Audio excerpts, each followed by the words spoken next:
Hello soulmates, welcome back to my YouTube channel. In today's video, I'll be teaching you how to cut and also how to sew this beautiful shift dress with a velvet trimmings. So if this is something you're interested in, please like, comment, share, subscribe, and let's get started. Welcome back guys. So this is the material we'll be using. So this is the Ankara, and my Ankara is about 2 yards. This is a bias tape, and that is what we'll be using to turn the neck, and this is the velvet trimmings that I'll be using to design the front. So let's cut the back. So we'll be starting with the back bodies. So you fold it into two, then you measure your shoulder measurement divided by 2 at this area, and depending on how wide you want, how long you want your sleeve to be. So I'm using 6 for mine at this point. So you just add it to that part, then you just roll it downward like this. Just roll it downward. Then after you are done, what I will do is to just measure 3 inches here. Then I will connect, then I'll measure 1.5 inches at this part just to make a shoulder slope. So you connect it to that 3 inches point we marked. So this is what it looks like. So after then, what should we do is to measure the opening of your sleeve. So for mine, I'm using 7 inches, 1.5 for the allowance for the joining at the upper and the lower parts. So that's 8.5 inches. So the next thing to do is to measure your bust length at this part, you measure your half length, then you measure your hip length. So after that, you measure your bust measurement divided by 4. So I'm adding east allowance of 1 inches, then sewing allowance of 1 inches. So I'm just connecting this line like this. So the next thing is to measure your waist measurement divided by 4 at your half length area. Then you add east allowance of 1 inches, then you add your sewing allowance of 1 inches too. So for the hip, you also do the same thing. Your hip measurement divided by 4, your sewing allowance 1 inch, then your ease allowance 1 inch. So you just mark those points like that.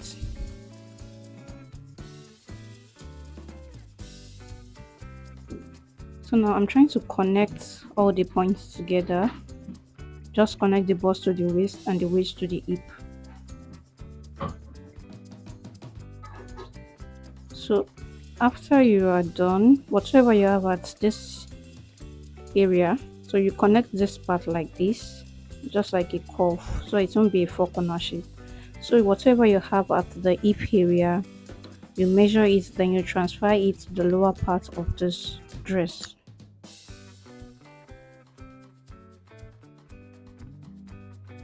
After that, you just go ahead and connect all those points together.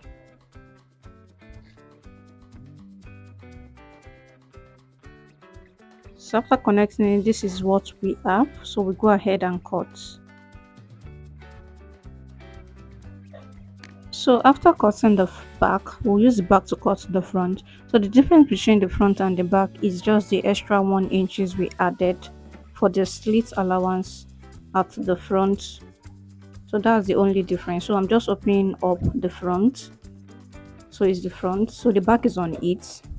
So in case you want your back bodies to also have a zip allowance so that it can be much easier for you to wear, so that means the front and the back will be the same thing. So for the back it will be a zipper allowance, while for the front it will be the slit allowance. So now for the neckline, I'm using 3 by 1.5 for the back.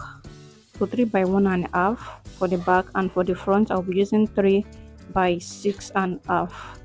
So I'm so sorry that my head is blocking this part, but the neckline I use for the back, it is 3 by 1.5, 3 inches wide and 1 inches deep, while for the front it is 3 inches wide, 6.5 inches deep, and for the front it is a V neckline, so it was just slanted like this.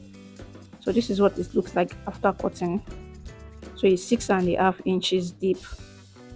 Yes.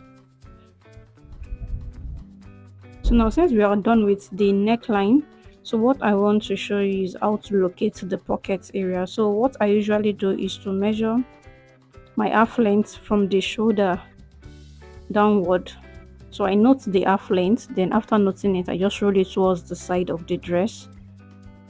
Then from there, I measure the opening of my pocket. So for this, I'll be using 8 inches.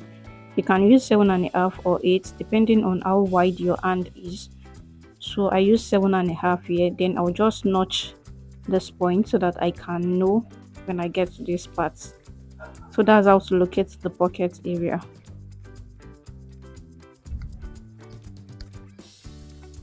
So this is the pocket that I cut out for the dress, and this is the band I'll be using for the sleeve. So I will show you as we go on. So this will be folded like this to be hang on, then I'll fix it to the sleeve just for it turning. So this is the main bodies, and what I will do next is to use a bias tip to turn the neckline. For the front, I will do it individually, like each one I will turn it, then for the back I'll just turn it also. Then after turning the front, I'll go ahead and sew and join it with 1 inch. Then I will leave an allowance at the lower part of the dress. You know it has a slit at the front. So I first mark my sewing allowance for the lower part, then I mark 5 inches upward after the sewing allowance. So my sewing allowance is 1.5 and the 5 inches, that's 6.5. So this is what it looks like after joining it. And this is the allowance. So for this part, I'll just go ahead and fold half half, then I will just sew. So I'll sew like this, then I'll sew the other side too. So that will be the slit for this front.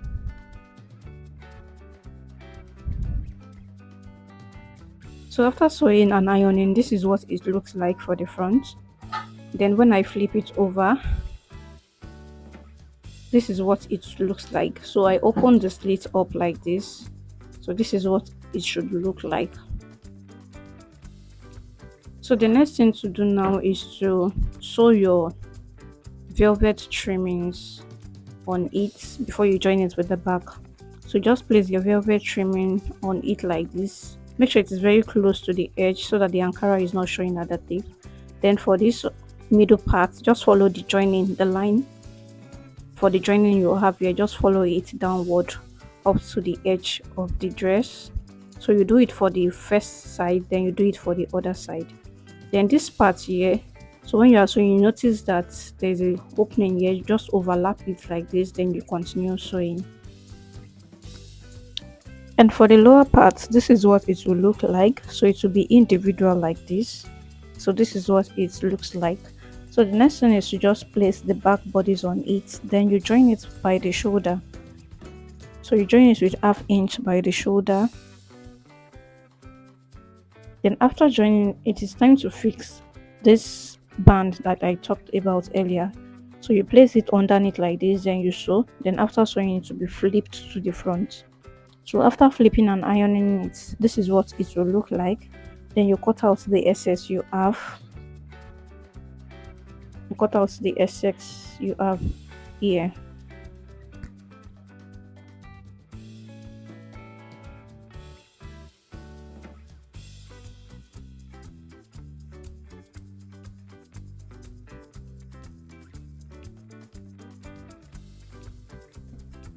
So the next thing to do is to flip your dress to the wrong side, then you sew by the side. So you know there is a pocket, so when joining you leave the space for the pocket, you leave it open, then you just close the remaining part. So this is my pocket opening here, and this is the pocket. So I'll just go ahead and fix this pocket. Yes, I'll fix it, then I will hem the lower part of this dress with my sewing allowance, then I'll be back. So after ironing and turning it, this is what it looks like. As you can see, it came out really beautiful and really nice. So thank you so much for watching. If you haven't liked, please like, comment, share, subscribe, and I'll see you in the next video. Bye.